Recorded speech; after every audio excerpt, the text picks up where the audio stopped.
নিশাচর ডাক, এক অতৃপ্ত আত্মার কাহিনী। রাত তখন প্রায় 11টা।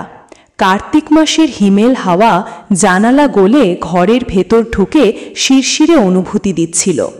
বাইরে ঝিঝি পোকার একঘেয়ে ডাক আর দূরে শেয়ালের হাঁক ছাড়া আর কোনো শব্দ নেই। হারিকেনের টিমটিমে আলোয় মা তখনও উঠোনে বসে ধান সিদ্ধ করছিলেন। আমি বিছানায় শুয়ে মোটা কাঁথাটা ভালো করে জড়িয়ে নিয়েছিলাম, কিন্তু ঘুম আসছিল না। কেমন যেন একটা চাপা ভয় বুকের মধ্যে দুরু দুরু করে বাজছিল। এই ভয়টা নতুন নয়। গত কয়েক সপ্তাহ ধরে বাড়ির আশেপাশে অদ্ভুত কিছু ঘটনা ঘটছে। সন্ধ্যা নামলেই মনে হয় কেউ যেন হেঁটে বেড়াচ্ছে বাড়ির চারপাশে। কখনো পায়ের শব্দ, কখনো ফিসফিসানি, আবার কখনো মনে হয় কেউ যেন দরজায় আলতো করে টোকা দিচ্ছে, কিন্তু দরজা খুললেই সব ফাঁকা। আমাদের বাড়িটা গ্রামের শেষ প্রান্তে, শ্মশান ঘাটের কাছাকাছি। চারদিকে পুরনো আম গাছ আর বাঁশঝাড়ে ঘেরা। দিনের বেলাতেও গাছপালার ঘন ছায়ায় একটা গুমোট ভাব হেগে থাকে। বাবা গত বছর মারা গেছেন।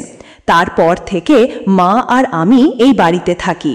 বাবা মারা যাওয়ার পর থেকে মায়ের শরীরটা ভালো যায় না, কেমন যেন চুপচাপ হয়ে গেছেন।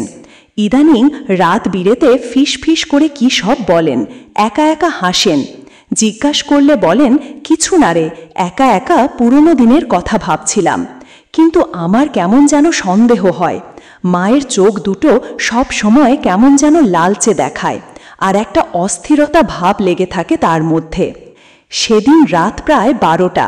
মা ধান সিদ্ধ করা শেষ করে ঘরে এসে শুয়েছেন। হারিকেনের আলোটা কমিয়ে দিয়েছেন, শুধু একটা নিভু নিভু শিখা জ্বলছে। হঠাৎ দরজায় একটা টোকা পড়ল। প্রথমে ভাবলাম বাতাসের শব্দ, কিন্তু পরক্ষণেই আবার স্পষ্ট টোকা। এবার দুটো, ঠক ঠক। বুকের ভেতরটা ছ্যাঁত করে উঠল। মাও জেগে উঠেছেন। ফিসফিস করে বললেন, কে রে এত রাতে? আমি বললাম, জানি না মা, শুনলে না কে যেন টোকা দিল? মা আরও জোরে বললেন, কে? কোনো উত্তর নেই। আবার টোকা, এবার আরও জোরে। মনে হলো কেউ যেন মরিয়া হয়ে ঢুকতে চাইছে। মা ভয়ে আমার হাতটা শক্ত করে ধরলেন। আমি বললাম, চুপ করে থাকো মা, নিশ্চয়ই কোনো নেশাগ্রস্ত লোক হবে। কিন্তু পরক্ষণেই একটা অচেনা বিভৎস গলায় কেউ ডাকল, বলদেব। গোটা ঘর যেন থমকে গেল। এ তো আমার বাবার নাম। বাবা মারা যাওয়ার পর এই নামে কেউ ডাকে না। আমার সারা শরীর ভয়ে কাটা দিল। মায়ের দিকে তাকালাম। মা ফ্যাল ফ্যাল করে দরজার দিকে তাকিয়ে আছেন। তার চোখে এক অদ্ভুত আতঙ্ক। সেই গলা আবার ডাকল, বলদেব, আমি এসেছি। মা হঠাৎ করে বিছানা ছেড়ে উঠে দাঁড়ালেন। আমি বাধা দিতে গেলাম, কোথায় যাচ্ছ মা, যেও না। কিন্তু মা আমার কথা শুনলেন না, যেন কোনো অদৃশ্য শক্তি তাকে টেনে নিয়ে যাচ্ছে দরজার দিকে। তিনি ধীরে ধীরে দরজার খিল খুললেন। আমি ভয়ে চোখ বুজে ফেলেছিলাম। কি দেখব, কি ঘটবে কিছুই জানি না। শুধু অনুভব করলাম হিমেল বাতাসের একটা ঝাপটা ঘরের ভেতর ঢুকল, আর তারপরই সব চুপ। কোনো শব্দ নেই, মায়েরও কোনো সারা শব্দ নেই। ধীরে ধীরে চোখ খুললাম। হারিকেনের টিমটিমে আলোয় দেখলাম মা দরজার কাছে নেই। দরজাটা হাট করে খোলা। বাইরে খুঁটখুঁটে অন্ধকার। ভয়ে আমার গলা শুকিয়ে কাঠ হয়ে গেল। আমি মাকে ডাকলাম, মা, মা তুমি কোথায়? কোনো উত্তর নেই। আমি বিছানা থেকে নামতে পারছিলাম না। পা দুটো যেন অবশ হয়ে গিয়েছিল। কিছুক্ষণ পর সাহস করে বিছানা থেকে নেমে দরজার দিকে এগিয়ে গেলাম। বাইরে অন্ধকার ছাড়া আর কিছুই নেই। মা কোথায় গেলেন? এত রাতে তিনি কোথায় যেতে পারেন? শ্মশানের দিকে? এ তো অসম্ভব। আমি দরজার বাইরে উঁকি দিলাম। চারিদিকে শুধু ঘন অন্ধকার। হঠাৎই দূরে শ্মশানঘাটের দিক থেকে একটা মৃদু হাসির শব্দ ভেসে এলো। হাসিটা কেমন যেন শুকনো, খসখসে। আমার মনে হলো সেই হাসি যেন আমাকেই উপহাস করছে। আমি প্রায় চিৎকার করে উঠলাম, মা! তক্ষুনি ডান দিকের বাঁশঝাড় থেকে একটা দীর্ঘ শ্বাস ভেসে এলো। আহ আহ! আমার শরীর যেন জমে গেল। এ কি, এই দীর্ঘশ্বাসটা মায়ের! আমি স্পষ্ট চিনতে পারলাম, কিন্তু মা তো এ বাড়িতেই ছিলেন। আমি ছুটতে লাগলাম বাঁশঝাড়ের দিকে। অন্ধকারের মধ্যে প্রায় ধাক্কা খেতে এগোতে লাগলাম। যত এগোচ্ছি ততই সেই দীর্ঘশ্বাসের শব্দ স্পষ্ট হচ্ছে, আর তার সাথে একটা ফিসফিসানি। মনে হচ্ছে কেউ যেন মায়ের সাথে কথা বলছে, কিন্তু কে? বাঁশঝাড়ের মাঝখানে একটা পরিষ্কার জায়গায় গিয়ে থমকে দাঁড়ালাম। সেখানে একটা ভাঙা শিউলি গাছ আছে, যার নিচে বাবা তার শেষ দিনগুলোতে শুয়ে থাকতেন। আর সেই শিউলি গাছের নিচে দেখলাম মা দাঁড়িয়ে আছেন। ঠিক তার সামনে কেউ নেই, কিন্তু মা মাথা নিচু করে কার যেন কথা শুনছেন আর ফিসফিস করে কিছু বলছেন, যেন কোনো অদৃশ্য সত্তার সঙ্গে কথা বলছেন তিনি। তার মুখটা অন্ধকারে আবছা দেখা যাচ্ছে, কিন্তু কেমন যেন অস্বাভাবিক দেখাচ্ছে। মনে হলো তার চোখ দুটো যেন স্বাভাবিকের চেয়েও বেশি লাল। আমি সভয়ে ডাকলাম, মা, কার সাথে কথা বলছো তুমি? মা চমকে উঠলেন, ধীরে ধীরে আমার দিকে মুখ ফেরালেন। হারিকেনের আলোয় তার মুখটা দেখতে পেলাম। তার চোখ দুটো টকটকে লাল, আর তার মুখে একটা বিভীষিকাময় হাসি। সেই হাসিতে ভয় ছিল না, ছিল এক অস্বাভাবিক শীতলতা। তিনি ফিসফিস করে বললেন, এসো খোকা, ভয় পেও না, তোমার বাবা এসেছেন। আমি স্তব্ধ হয়ে গেলাম। বাবা? বাবা তো মারা গেছেন। আমি কাঁপতে কাঁপতে বললাম, মা, তুমি কি বলছো? বাবা তো... মা আমাকে থামিয়ে দিলেন। তার গলার স্বর কেমন যেন মোটা আর কর্কশ শোনাচ্ছিল। উনি এখানেই আছেন, আমাদের সাথে কথা বলছেন। এই মাটি, এই বাতাস, সব কিছুতেই উনি আছেন। আমার মনে হলো এ মা আমার মা নয়, এ যেন অন্য কেউ, কোনো এক অশরীরী সত্তা যেন মায়ের শরীর দখল করে নিয়েছে। আমি ভয়ে এক পা পিছিয়ে গেলাম।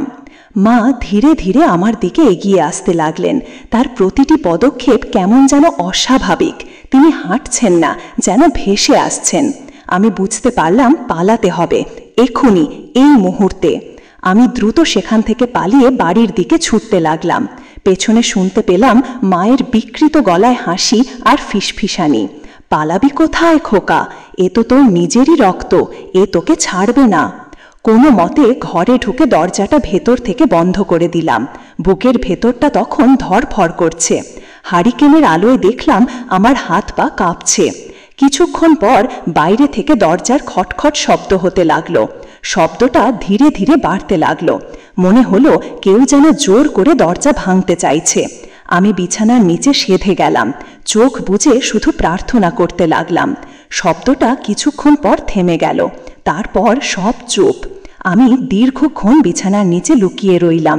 ভয়ে আমার গা হাত পা ঠান্ডা হয়ে গিয়েছিল। কতক্ষণ কেটেছে জানি না। এক সময় ঘুমিয়ে পড়েছিলাম। সকালে ঘুম ভাঙল যখন, তখন সূর্য উঠে গেছে, সারা ঘর আলোয় ভরে আছে। আমি ভয়ে ভয়ে বিছানার নিচ থেকে বেরোলাম। দরজাটা ভেজানো ছিল। আমি ধীরে ধীরে দরজা খুলে বাইরে বেরোলাম। উঠোন ফাঁকা, মা কোথাও নেই। আমি মাকে ডাকলাম, মা, মা। কোনো উত্তর নেই। চারিদিকে খোঁজ করলাম, রান্নাঘর, গোয়ালঘর সব কিছু ফাঁকা, মা নেই। আমি ভয়ে চিৎকার করে কাঁদতে শুরু করলাম। গ্রামের কয়েকজন লোক আমার চিৎকার শুনে এগিয়ে এলো। তাদের সব কিছু বললাম।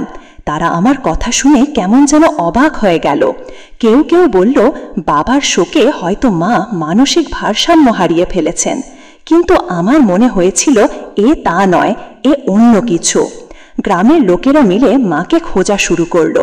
সারা গ্রাম খুঁজেও মায়ের কোনো সন্ধান পাওয়া গেল না। অবশেষে তারা শ্মশানের দিকে গেল। আমিও তাদের পিছু পিছু গেলাম। শ্মশান ঘাটের কাছে গিয়ে একটা ভয়ঙ্কর দৃশ্য দেখলাম। শ্মশানের মাঝখানে একটা চিতার পাশেই মা পড়ে আছেন। তার শরীরটা কেমন যেন শুকনো, প্রাণহীন, আর তার চারপাশে ছড়ানো ছিটানো কিছু পুরনো হাড়গোড়। গ্রামবাসীরা এগিয়ে গেল। আমি ভয়ে সেখানেই দাঁড়িয়ে রইলাম। একজন এগিয়ে গিয়ে মায়ের হাতের দিকে ইশারা করল। দেখলাম মায়ের ডান হাতে শক্ত করে ধরা একটা পুরনো জং ধরা কাঁচি, আর তার পাশে পড়ে আছে একটা আধ পোড়া খাতা। খাতাটার পাতাগুলো আগুনে পুড়ে গেছে। গ্রামের মোড়ল খাতাটা তুলে নিলেন, পাতা উল্টাতে লাগলেন। তারপর হঠাৎই আটকে উঠলেন। তিনি খাতাটা আমার হাতে ধরিয়ে দিলেন। আমি ভয়ে ভয়ে পাতা উল্টালাম। আধপোড়া পাতাগুলোর কিছু কিছু লেখা স্পষ্ট পড়া যাচ্ছিল।